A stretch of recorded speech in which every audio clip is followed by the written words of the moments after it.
సంబరమే ఆ ఊరిలో ఆ పాకలో స్తుతి గానాలు పాడాములే మందను విడచి మేమంతా కలిసి వెళ్ళాములే ఆ ఊరిలో ఆ పాకలో స్తుతి గానాలు పాడాములే సంతోషమే ఇక సంబరమే లోక రక్షణ ఆనందమే స్తోత్రాత్మనే మా రారాజుకే ఇది క్రిస్మస్ అందరం కలిసి సంతోషమే ఇక సంబరమే లోక రక్షణ ఆనందమే స్తోత్రాత్మనే మా రారాజుకే ఇది క్రిస్మస్ ఆర్భాటమే తార వెలసింది అనింగిలో ధరణి మురిసింది దూత వచ్చింది సువార్తను నాకు తెలిపింది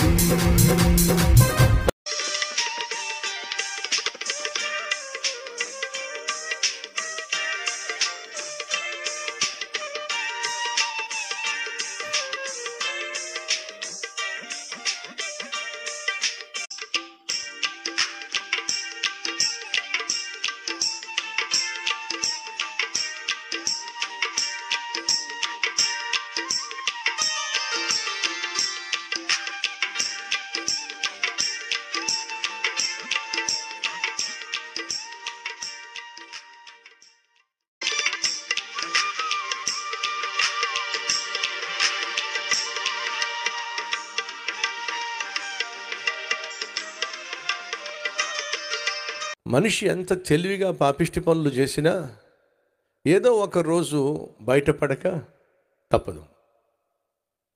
భార్యను మోసం చేసే భర్తలు ఉన్నారు, భర్తను మోసం చేసే భార్యలు ఉన్నారు, అమ్మా నాన్నను మోసం చేసే కొడుకులు కూతుర్లు ఉన్నారు. కాలేజీకి వెళ్తున్నామని చెప్తున్నారు, చదువుకుంటున్నామని చెప్తున్నారు, పరీక్షలు రాస్తున్నామని చెప్తున్నారు, కాలేజీకి వెళ్తలేదు, చదువుకోవట్లేదు, పరీక్షలు రాయట్లేదు, ప్రేమ దోమ అని చెప్పి ఎవడో ఒక పాపిష్టోడితోనో పనికి మాలిన దాంతోనో సమయాన్ని పాడు చేసేసుకుంటున్నారు. కానీ అనుకుంటున్నారు అమ్మను నాన్నను మేము చాలా తెలివిగా మోసం చేస్తున్నామని. వాస్తవం ఏమిటంటే నువ్వు ఎవరిని మోసం చేయటల్లా, నిన్ను నీవే మోసం చేసుకుంటున్నావు. నువ్వు బాగా చదువుకోవాలని, ప్రయోజకుడు కావాలని, అమ్మకు నాన్నకు నువ్వు గర్వకారణంగా జీవించాలని, అమ్మ నాన్న 10 మంది మధ్య తల ఎత్తుకునేవాడిగా నువ్వు చదవాలని, వాళ్ళేమో రెక్కలు ముక్కలు చేసుకొని నీకోసం నీ కాలేజీ చదువు కోసం డొనేషన్లు కట్టడానికి ఇల్లు తాకట్టు పెట్టి, పొలాన్ని తాకట్టు పెట్టి నీకోసం లక్షలు లక్షలు దారిపోస్తూ ఉంటే నువ్వు ప్రేమ దోమ అని చెప్పి పట్టణానికి వెళ్ళి పాపిష్టి పనులు చేసి అమ్మకేమీ తెలియదు, నాన్నకేమీ తెలియదు. కారణం ఏమిటంటే నేను చెప్పే ప్రతి అడ్డమైన అబద్ధాన్ని అమ్మ నమ్మేస్తుంది, నాన్న నమ్మేస్తున్నాడు కాబట్టి వాళ్ళు డబ్బులు పంపిస్తున్నారు అని చెప్పి అంటున్నావు. దయచేసి విను తమ్ముడు, చెల్లి, అమ్మా నాన్న అమాయకులు కాదు. అమ్మా నాన్న నిన్ను ప్రాణంగా ప్రేమించే ఓ అద్భుతమైనటువంటి తల్లిదండ్రులు. అలాంటి ప్రాణంగా ప్రేమించే అమ్మను నాన్నను మోసం చేసేటటువంటి పాపిష్టి వాడు నీలాంటి వాడు పుట్టడం ఆ తల్లికి ఆ తండ్రికి నిజంగా దురదృష్టం. ఈరోజు మన మధ్య అలాంటి కొడుకులు లేరా, అలాంటి కూతుర్లు లేరా? ప్రాణంగా ప్రేమించి రెక్కలు ముక్కలు చేసుకొని చెమటగార్చి పైసా కూడబెట్టి చదివించేటటువంటి తల్లి ఉన్నప్పుడు, చదివించేటప్పుడు తండ్రి ఉన్నప్పుడు అలాంటి వారికి నీలాంటి కొడుకు నీలాంటి కూతురు పుట్టడం నిజంగా దురదృష్టం కాదంటావా లేదా అదృష్టం అంటావా? అది ఈరోజు నువ్వు తేల్చాలి. ఏ చెల్లి అయితే ఏ తమ్ముడు అయితే కన్న తల్లికి తండ్రికి దుఃఖాన్ని, వేదనను, అవమానాన్ని పుట్టిస్తాడో నిజంగా అలాంటి కొడుకు అలాంటి కూతురు పుట్టకుండా ఉంటేనే బాగుండేది.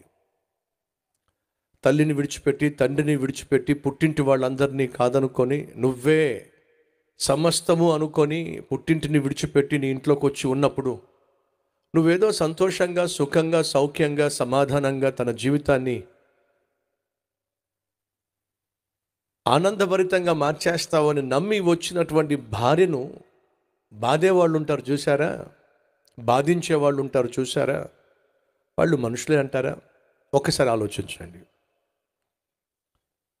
నీ ఇంటికి వచ్చినటువంటి, నిన్ను నమ్మి వచ్చినటువంటి ఆ అబలను ఇష్టం వచ్చినట్టుగా కొట్టడం, ఇష్టం వచ్చినట్టుగా గాయపరచటం, నిన్ను నమ్మి వచ్చినటువంటి ఆ ఇల్లాలిని కడుపు నిండా భోజనం పెట్టడం చేత కాదు, కానీ ఒళ్ళంతా హోనం చేయటం, ఇష్టం వచ్చినట్టుగా కొట్టడం ఎంతవరకు సబబు? నీలాంటి వాడికి అసలు పెళ్ళే వేస్ట్, నీలాంటి వాడికి పెళ్ళం దొరకడం కూడా వేస్ట్. ఒక్కసారి ఆలోచించు, నువ్వు చేస్తుంది ధర్మమా? నీ జీవిత విధానం న్యాయమా? భర్త రెక్కలు ముక్కలు చేసుకుంటాడు, పొద్దున్న పోతాడు, సాయంత్రం వరకు ఉద్యోగం చేస్తాడు. ఉద్యోగం చేసే చోట ఎన్నో టెన్షన్స్, ఒత్తిడిలో రోడ్డు మీద ప్రయాణం చేస్తాడు, బైక్ మీద వెళ్తాడు, బస్సుల్లో వెళ్తాడు. ఎక్కడికి పంపిస్తే ఉద్యోగం అక్కడికి పోవాల్సి వస్తుంది. సాయంత్రం ఇంటికి వచ్చేసరికి అలసిపోయి వచ్చినటువంటి భర్తను ప్రేమతో పలకరించడానికి బదులుగా, పచ్చి మంచినీళ్ళు ఇవ్వడానికి బదులుగా, ఇంటికి వచ్చిన భర్తకు నరకం చూపించేటటువంటి భార్య ఉన్నారు చూసారా? వాళ్ళని ఏమనాలి చెప్పండి?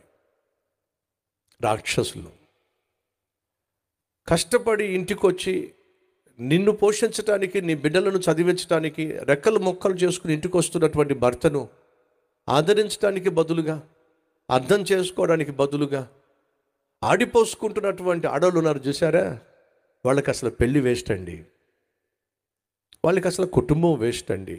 ఆలోచించు, నిన్ను బట్టి నీ భర్త ఏడుస్తున్నా, బాధపడుతున్నా, దుఃఖపడుతున్నా, నువ్వు నిజంగా ఇల్లాలు అని పిలువబడ్డానికి తగిన దానివి కానే కాదు. ఎందుకు ఈ విషయాలు చెప్తున్నానయ్యా అంటే, మనం అందరం కూడా ఏదో ఒక బాధ్యత కలిగి జీవిస్తున్నాం. భర్త అనే బాధ్యత, భార్య అనే బాధ్యత, తండ్రి అనే బాధ్యత, తల్లి అనే బాధ్యత, కొడుకు లేక కూతురు లేక అల్లుడు లేక కోడలు అనే ఒక బాధ్యత మనకుంది. ప్రతి ఒక్కరూ వారి వారి బాధ్యతలను నిర్వర్తించాలి. ఆ బాధ్యతలు నిర్వర్తిస్తూ కుటుంబ వ్యవస్థను కట్టుకోవాలి. కుటుంబ వ్యవస్థ ఎంత చక్కగా ఉంటే సమాజం అంత చక్కగా ఉంటుంది. మన దేశం బాగుండాలి అని అంటే, మన రాష్ట్రం బాగుండాలి అంటే, మన పట్టణం బాగుండాలంటే, మన పల్లె బాగుండాలంటే కుటుంబం బాగుండాలి.